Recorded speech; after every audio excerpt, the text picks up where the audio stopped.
Bem, vamos continuar então o trabalho na disciplina de controle de emissões aéreas. E o tópico é modelagem de plumas a partir de uma fonte pontual. A proposta é realizar três exercícios para a aplicação do modelo de Gauss. O primeiro exercício, então, uma indústria emite uma taxa de 151 gramas por segundo de um determinado poluente através de uma chaminé. As condições da emissão são altura igual a 120 metros, velocidade do vento, 2 metros por segundo, y igual a zero. Essa coordenada eu vou deixar claro a seguir. O horário é próximo de 1 hora antes do amanhecer e o céu está claro. Primeira questão, mostra a orientação da fonte e do receptor e calcule as coordenadas x, y e z para o modelo gaussiano. A segunda questão, determine a concentração no nível do solo a 10 km na direção do vento. Para responder a questão do sistema de coordenadas, eu coloquei o esquema aqui do modelo, onde nós temos a fonte emissora. O sistema de coordenadas é colocado, no caso, na base da chaminé. E as informações dadas dizem que a coordenada y é nula, portanto, nós temos que a concentração da emissão será calculada ao longo do eixo x, no plano xy, e a coordenada z, a informação é dada que é solicitada a concentração no nível do solo, portanto z também é nulo.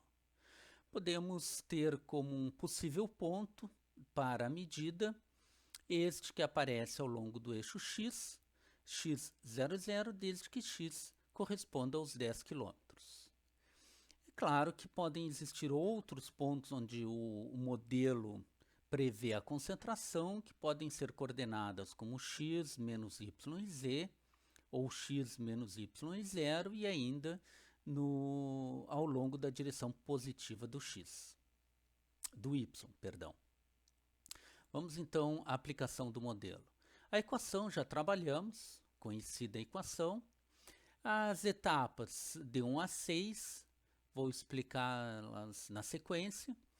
A primeira nós já realizamos, que foi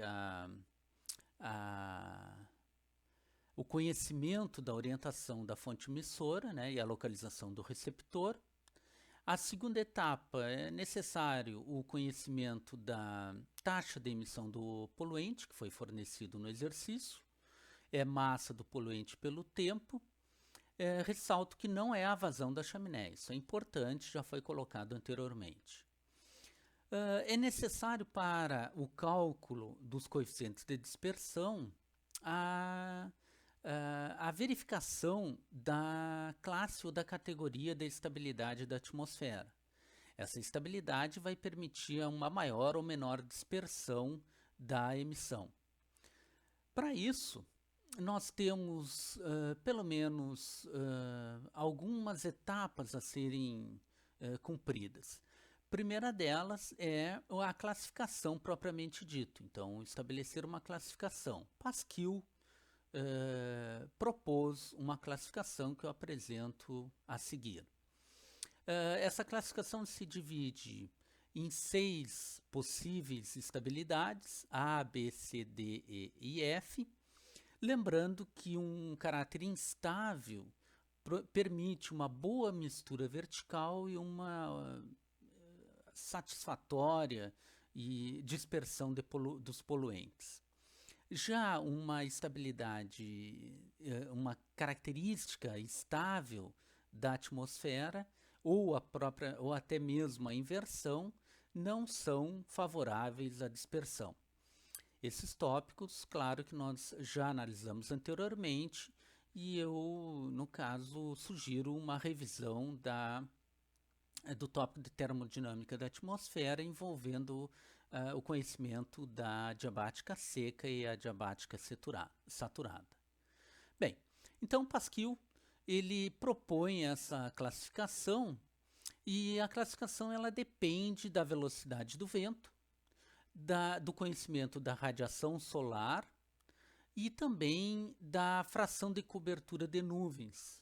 isso envolvendo o período diurno ou o período noturno.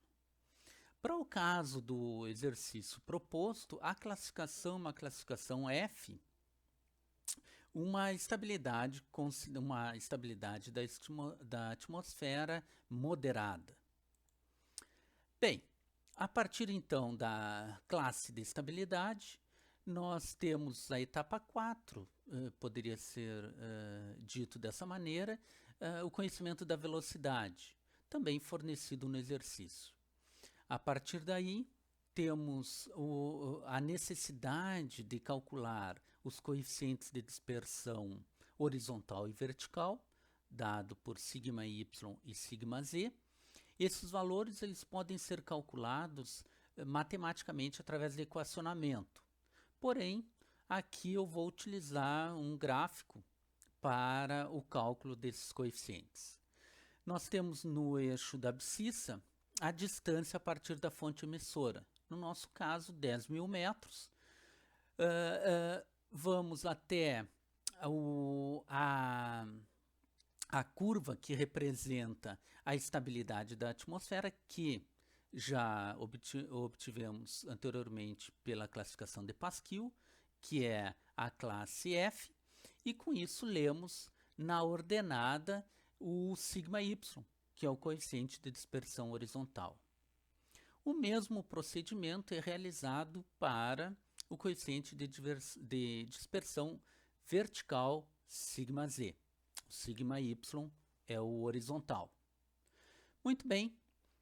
De posse do conhecimento, ainda temos a necessidade do conhecimento do coeficiente de dispersão, ainda temos a necessidade do cálculo da altura efetiva, que no caso, a altura efetiva da chaminé foi fornecida com o valor H.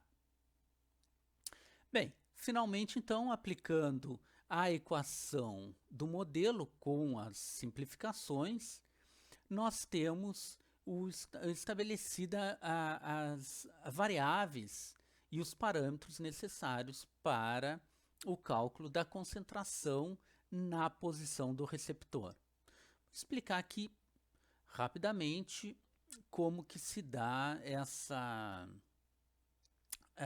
distribuição da concentração.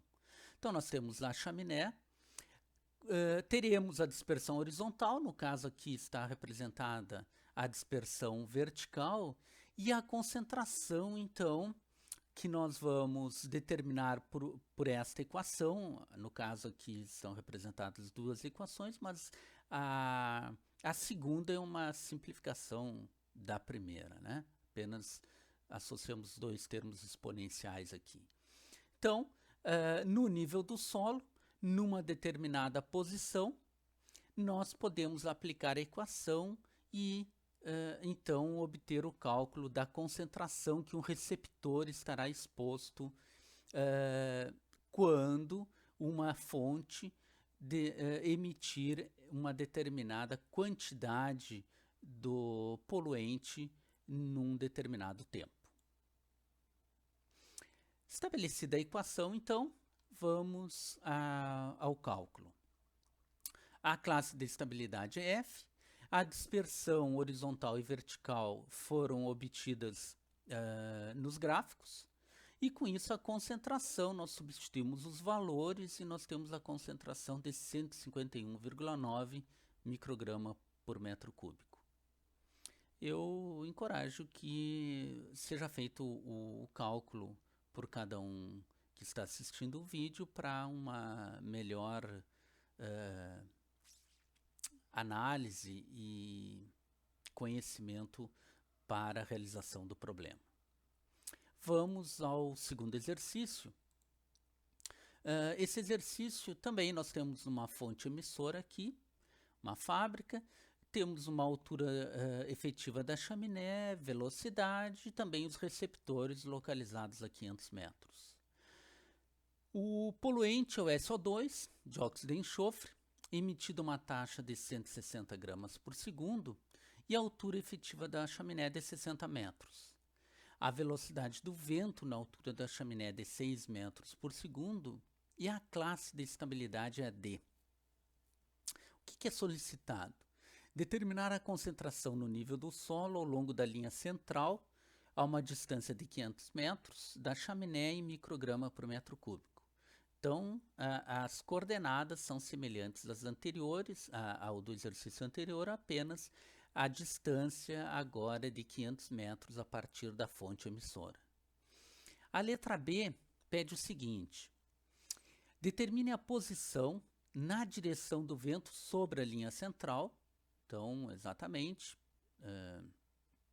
ao longo da linha central, nós temos também na direção X, no nível do chão, Z igual a 0, Y também será igual a 0, onde a máxima concentração irá ocorrer e o seu valor em micrograma por metro cúbico. Então, aqui nessa situação, não é fornecido a distância, mas, pelo contrário, é solicitado que determinemos qual a distância que ocorre a máxima concentração e também o seu valor. Vamos ver como efetuar esse cálculo. Mesma metodologia, etapa 1, 2 e 3 estabelecidas, uma vez que a classe de estabilidade foi informada. Velocidade do vento também já colocada na situação do problema. Vamos a cálculo, a obtenção dos coeficientes de dispersão sigma y e sigma z. Então, mesmo procedimento anterior, temos a distância da fonte emissora e com isso nós podemos calcular o coeficiente de dispersão, no caso horizontal, a questão A, né, do problema 2, e também o coeficiente de dispersão vertical a partir da distância conhecida da fonte emissora de 500 metros. Esses valores, então, vão nos permitir, juntamente com a altura efetiva da chaminé, calcular a concentração no nível do solo. Aqui o H nessa equação representa a altura efetiva da chaminé. Perfeito? Bem, para o estabelecimento da concentração máxima no nível do solo, já temos uma equação apresentada aqui, mas eu vou fazer a demonstração como obter essa equação. Como que se dá essa situação? A situação ocorre porque, com a dispersão atmosférica, é de se esperar que numa determinada distância a partir da fonte emissora exista um ponto onde a concentração é máxima. Bem, como nós estabelecemos esse ponto? Nós derivamos a expressão do modelo para o cálculo da concentração, derivamos essa expressão em termos do coeficiente de dispersão vertical, chegamos a um valor do coeficiente de dispersão vertical sigma z igual a h sobre raiz de 2. Ora, com o conhecimento deste valor do sigma z, nós podemos agora retornar ao gráfico da dispersão e obter então, fazendo o caminho inverso, o valor do x que corresponde a esse coeficiente de dispersão. Com isso, então, nós podemos calcular a concentração conforme a equação foi apresentada. O cálculo da derivada, né, o cálculo do ponto D máximo, eu apresento aqui, sugiro que cada um procure realizar os cálculos, faça a revisão, se está correto, e chegamos então ao valor estabelecido do sigma z igual a h sobre raiz de 2. Substituímos esse valor na equação da concentração máxima e com isso chegamos na equação que já foi apresentada.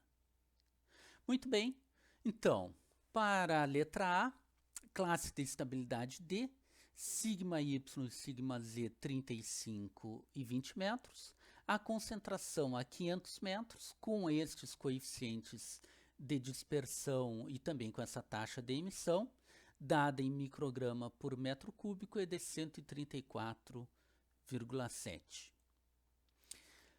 Para o estabelecimento da concentração máxima, então, o cálculo da concentração máxima, nós temos que a classe da estabilidade é a D, permite o cálculo da dispersão horizontal e da dispersão vertical, desde que nós saibamos o valor da distância ao longo do eixo X. A distância ao longo do eixo X ela é calculada de uma maneira inversa, uma vez que nós conseguimos anteriormente calcular o coeficiente de dispersão vertical pela relação H sobre raiz de 2 estabelecido pelo valor de máximo, o que fornece 42,4 metros. Com esse valor, nós entramos no gráfico, né? Nós vamos até o gráfico da dispersão vertical para a classe D e chegamos então numa distância a partir da fonte emissora de 1.200 metros. Com esse valor, nós fazemos o caminho inverso, vamos até, com o conhecimento da distância no eixo X, classe D, nós estabelecemos então o valor da dispersão horizontal. O resultado apresentado aqui, temos o valor para uma distância de 1.200 metros, como sendo de 920,6 microgramas por metro cúbico. E finalmente, então, vamos ao exercício 3, onde a emissão se dá a partir do nível do solo. Então, para uma emissão onde a velocidade é de 4 metros por segundo e a taxa de emissão do poluente é de 100 gramas por segundo, uma classe de estabilidade B, é solicitado o cálculo da concentração do poluente a 200 metros a jusante da emissão, conforme apresentado aqui na figura. Procedimento semelhante aos dois exercícios anteriores. Classe B, já estabelecida, velocidade fornecida. Também vamos no gráfico. Exercício 3, distância de 200 metros. Calculamos o coeficiente de dispersão horizontal. Coeficiente de dispersão vertical, σz. Temos a equação fornecida, claro que agora essa equação é para o H igual a zero, porque a emissão se dá no nível do solo. A equação fica simplificada e substituímos os valores para a obtenção da concentração. Com os dados, então, de σy igual a 30 metros, σz igual a 24 metros, a uma distância de 200, nós temos estabelecimento de uma concentração de 11.052 microgramas por metro cúbico. A observação aqui é que realmente essa concentração é muito alta, mas também pode-se verificar que os coeficientes de dispersão são baixos, e isso implica numa concentração alta na proximidade da emissão do poluente no nível do solo. Por isso a importância de se colocar uma chaminé num sistema de exaustão. Com isso, encerramos aí algumas aplicações e voltamos aí num próximo momento com os tópicos ainda de controle de emissões aéreas na nossa disciplina.